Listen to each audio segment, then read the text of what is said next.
Matamgi Manipuri Wari channel asibu tabiriba kwai pumnamakpu taramna okjeri. Nasisum hausangom Minungshiduna ahum subu tangkak amo bugutuna lakjeri. Mayam punna taminarasi.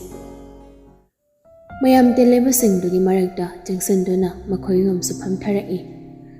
Sakisu mayam mangdadi phazadri khanduna maithongdo nukmi tawwa sakpamda monghada leiri. Nupi mana Ichimsigi mausidi onthongning phazakreda. Sakhi nukmi tawi. Adubu mabuktadi nungsidabana nari henjabu. Lakleba mayam doso harau jana thaknaba puthora ibasingdo jana harau na wari sai. La ibatilliba mayam doso hankrabadong thoisananga wari sana noisheli. Nangnada tamui haidubo kai tamuino. Aya. Yamong na imaramda kemta haidro haisay namsida. Haida. Adugi maramda di haida ba? Kaya patri na yung mani. Kaya mongsi. Haiba. Ado kayo na hairo. Graduation daw ba ni lore hau jikti. Yamong i company singdane ay gajana ba madaw lore tabakidi. Oh. Ado inamsi. Inamsi di kay tabak daw ge. Ngamba private bank daw. Ado the manager na tawi. To nida. Kaya gina haisa. Ay nang tabag jato di imungi tabag di kanan daw diba? Yes, adoy bo imungi di miloy lay di. Tabag to mo na maintong lusani. Adoy sarok ba di inamsi kita wada ba chat kada ba da?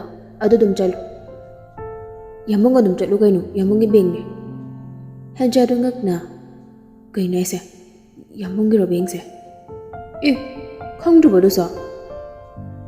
Mahadi Impal is DSP na draw. Kayo, nahinatay na ako siba. Gyan nam tadi da. Ay hay kasi. Yambong sa Impal is DSP suni.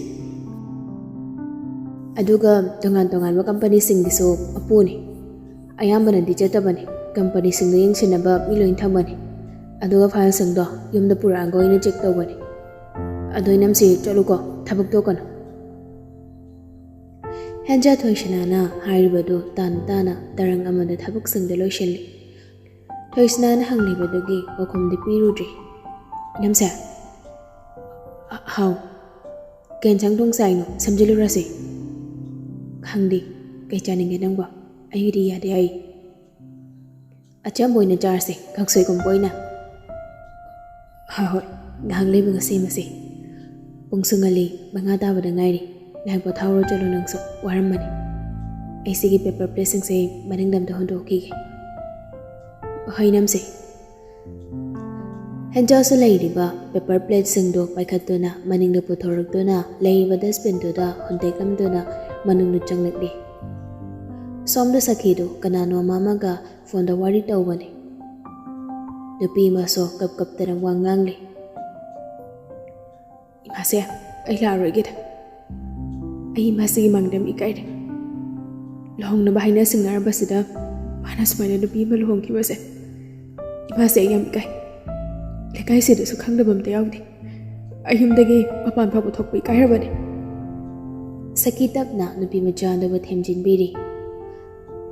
Bihe malang rin. Kap ka nun ese. Sige bu kapahong na bro. Imasa na sini. Lain ba mausiki din eh kay sukhalun. Sana na pam na lawaso nati. Luhong ba si Sune? Mangi jadi boy na hong mo ni. Tambro, imase na haise. Dahil imase. Kapkano ko, kapayade. Ay gimang di nang ni. Ay, mangani chakaw bagaloy bagalaki. Mangani chakaw anungan mo do. Ado daw ko kiklining ang masangga ka daw rin. Sida nang lao ko, lagte ada ba ni? Ay, mase. Ay, suksesita na lagjagi. Phare thamagi ko. Kolu thamkraba matong sakhido wakhalamada mangdana leiri. Nupi haina singnabagi matang si yangam badi khangba nati sakhina machagi di haidana macha khanghandana thamba wari ni.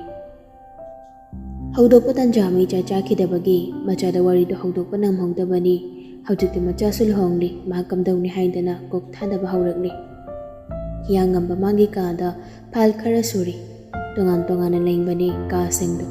Bedroom ga, living room ga pula maso ꯃꯈꯣꯏ ꯑꯅꯤꯒꯤ ꯀꯥ ꯇꯣꯉꯥꯟ ꯇꯣꯉꯥꯜꯂꯤ꯫ ꯂꯨꯍꯣꯡꯕꯒꯤꯒ ꯀꯩꯒꯤꯒ ꯊꯕꯛ ꯃꯌꯥꯝꯅ ꯐꯥꯏꯜꯁꯤꯡꯁꯨ check ꯇꯧꯕ ꯉꯝꯗꯕꯅꯤ ꯍꯦꯟꯖꯥꯗꯁꯨ ꯂꯩꯔꯤꯕꯁꯤꯡꯁꯤ ꯇꯥꯛꯀꯦ ꯍꯥꯏꯗꯅ ꯈꯜꯂꯤ꯫ ꯃꯥꯅ ꯊꯕꯛ ꯇꯣꯛꯑꯒꯦ ꯍꯥꯏꯔꯛꯑꯕꯁꯨ ꯂꯩꯔꯤꯕꯁꯤꯡꯁꯤ ꯌꯦꯡꯁꯤꯟꯍꯟꯅꯕ ꯍꯥꯏꯗꯅ ꯍꯥꯟꯅꯅ ꯁꯤꯟꯕ ꯂꯣꯏꯈ꯭ꯔꯕꯅꯤ꯫ ꯃꯆꯟꯕꯨ ꯐꯣꯟ ꯇꯧꯗꯨꯅ ꯃꯥꯒꯤ ꯀꯥꯗ ꯀꯧꯁꯤꯜꯂꯤ꯫ ꯊꯣꯏꯁꯅꯥꯁꯨ ꯀꯥꯗꯨꯗ ꯆꯪꯂꯛꯇꯨꯅ ꯌꯥꯝꯕ ꯀꯩ ꯍꯥꯏꯒꯦ?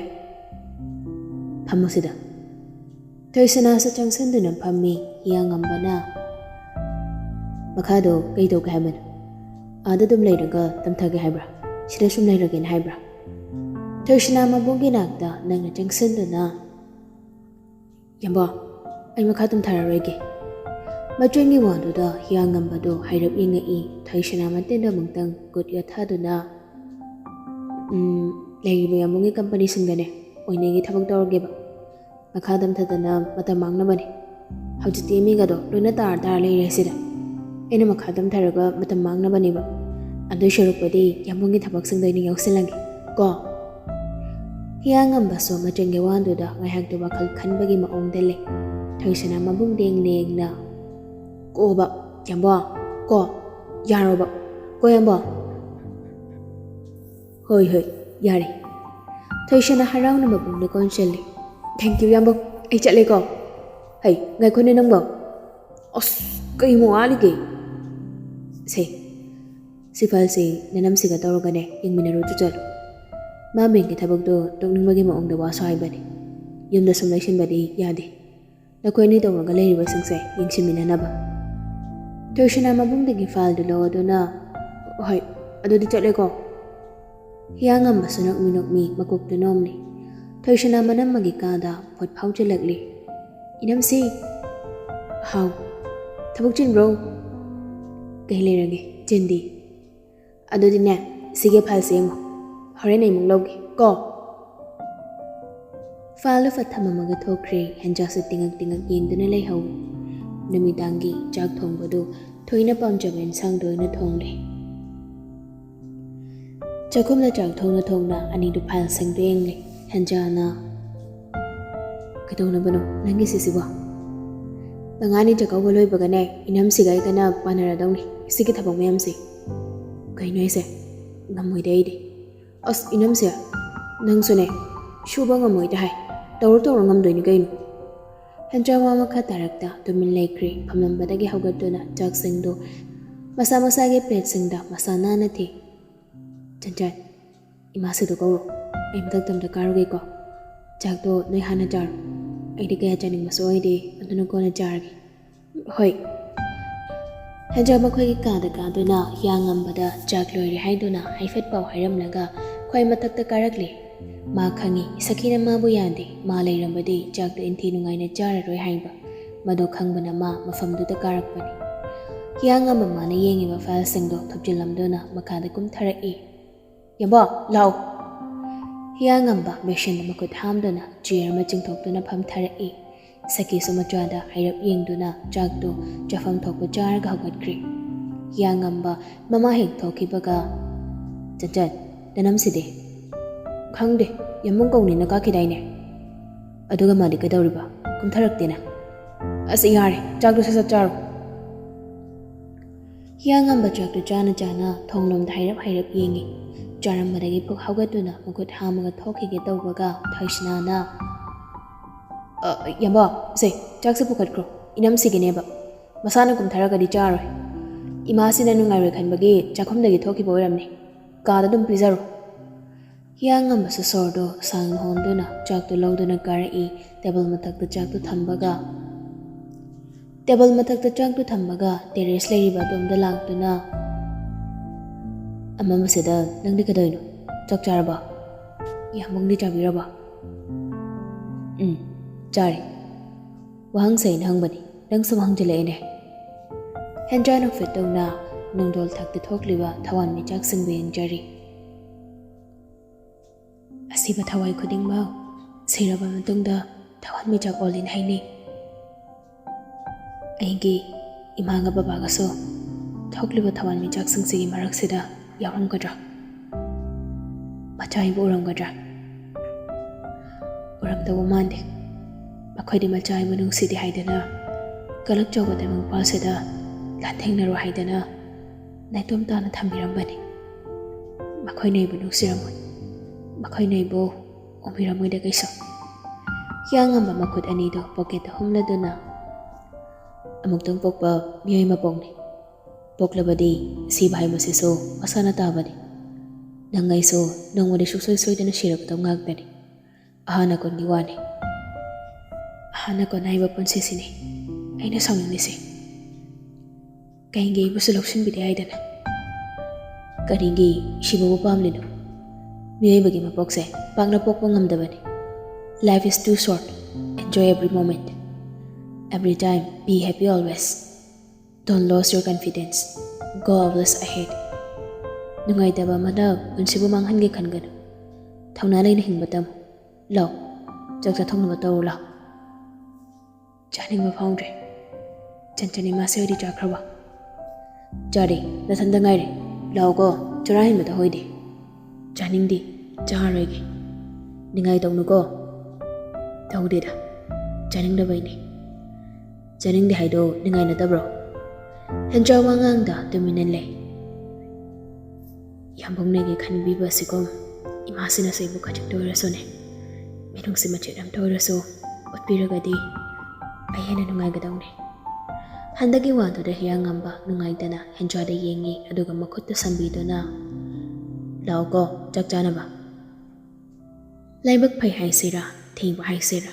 Nujamabu pokpadagi hauna harau maman minok tamba phangjaraktrabini. Hiyangamba chakdo inna Thabakdi karam kandagi chatpa hauge haino. Tu hageda thabak amna tawra. Kaigina haise. Kai tawrudoino. Yamgi thabak inkhang tawra loire. Adu yade. Tu pangani chakaw baloi baka kaba hauna matawsi. Enga pulap chalase. Tongan num chasida. Hiyangambado sorma sang namtang handok laduna. Nangna khaliba Nangna phawribado ai loina khangi. Khara chawthokpadam. Nang boigini haibada ai kaiba nungaitaba tawde. Ai mit ani pali, nangsu ani pali. Ahum pali, mari pali khak haiba yaroi. Isorna chapmanana semakpani. Khenhariba haibabu pukning wakal masitani. Masida nangna kirise karino. Samas. Miyoi miting, miyoi chin khama ngamdabani. Lana uhanbaso akoy tani. Lana uhaliba miting. Khamba ngamdana lana ngangliba chinsangdo nangna lala haino utkadawni. Thongna lay. Phari. Ay konchangse chakhomna thamugigi. Henja phamlambadagi phuk hawgatuna yani ay dum puthoke. Yangamagi makotagi plate tap laglaga puthori kondo hek fenge tawbaga Ritana. Madam, ay tawrage. Madam po thambiuro. Chamagi sidi ay dum pengjarageda. Madam, sir nang ngasay. Nangi nasay mataw kang dihay na kondo ay dum pengjage. Aduna jadi ay bumanganglani. Henjaritan hari bawado ita thajabangamdi. Mangondo liba yangambagi mataw duga Ritan hari baduga ichanchana de. Upay legda kitchen dudagi thorak duna magi kadagari bedroom adomdagi thongjun hek kanchinbaga yam sauna ngangnabagi khonjol dutari. Parasu patraso aino tawriba thabakse yamgini soiba yaba nati. Kitada miyamna lanu okidawba thabakni. Hey, wa makhatan. Aina sign to tawba ngamloidi tawba ngamlaroi. Lebaki mapi mapa moiraga miyamgi phatanaba tawgadabado aidi nati. Ainoigi share do aduda kem khangdi. Aigri tawfam thokpai thawtawgani. Masida noi tawningba tawro. Shauna koldu kaktuna phone do phamungduda laktana langli. Pardar marumdagi nupa amagi asawagi saktam uriba napido jangsan si kadai jangsaloi si kadai khanjana dunale. Asawmado pangna phau haiba yade. Sora sangnang mutang hondoktuna kangkhaldu thanaba makotuna lamle. Tawribado obada henja praprap jangsanduna yani ai thagi. Kangkhal jungthagi tarunga makotdu thang thakre henja kangkhaldu thana. Yamba mingonda wa haibado phazan haibi. Thina jaiba haido phazaba wafam nati. Ni magi ponsida yingthinabagi machak oirakpagi haurakpamse. Chimbalagi Thorpa, Wahai Basidagini. Aiding on the Tina Jiba, Tina Ngang Bise, Gayahina Jedi. Matamgi Matung ina, Gang Baji William Badia. Adore Baso, Hajaba Wahawata Sisina Duna Jabi, Gang Biu. Domna Batobiro, Pam Tavalu Jerry. Young am up among the Dam Hip Tay. Ay, Nangi Wari Kanga Bami. And Jamagi Sambal the Tanok Duna, knock like a coming on the Gahiganaba. Kanganing the brow. Kangaga Kanadino, how to get among the Kangiva Karasena and the Miari. Young Ambawa Makatarak Day, Dominale, Minute Mangarong Nimanto. Ayendo, Sapung Jealousy. Nangi Mangani Jacobagi, dress Lerosi. Lerosi Arnida, Leriba Karasena, Adam Selasiai. Mangani Jacobagi Wanati. Aduginongan Baga, clinic Amasangagadori. She does a senabani. Handaki wanted the day, and just a domina lakri, Wamaka direct day.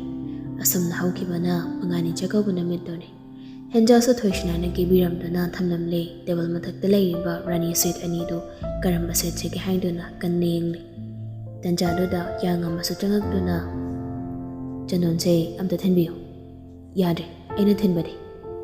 And just an uncutton young lay, and over sailing a piece on Cochetuda, Kang Nungcthoi. Young Amasutla Duna, Gaidino Noide. And just a found the Gihogalanduna, Paisum say Andre, I seem biggie. Wahai do Hiraga, so found the Gihogalagli. Young Ambasoy Gai Kang the Gikoma Gana Kang Nige. Amasuangang day, Nungminok Midawi. Numit Mangani Jumna Lemine Highway no Bason of Biso, a Henbawakal Kalude. Adu Waragaso, Amana Mangi Mafam Daddy, Goy than a Luina Naba, Yam Kana de Honaje.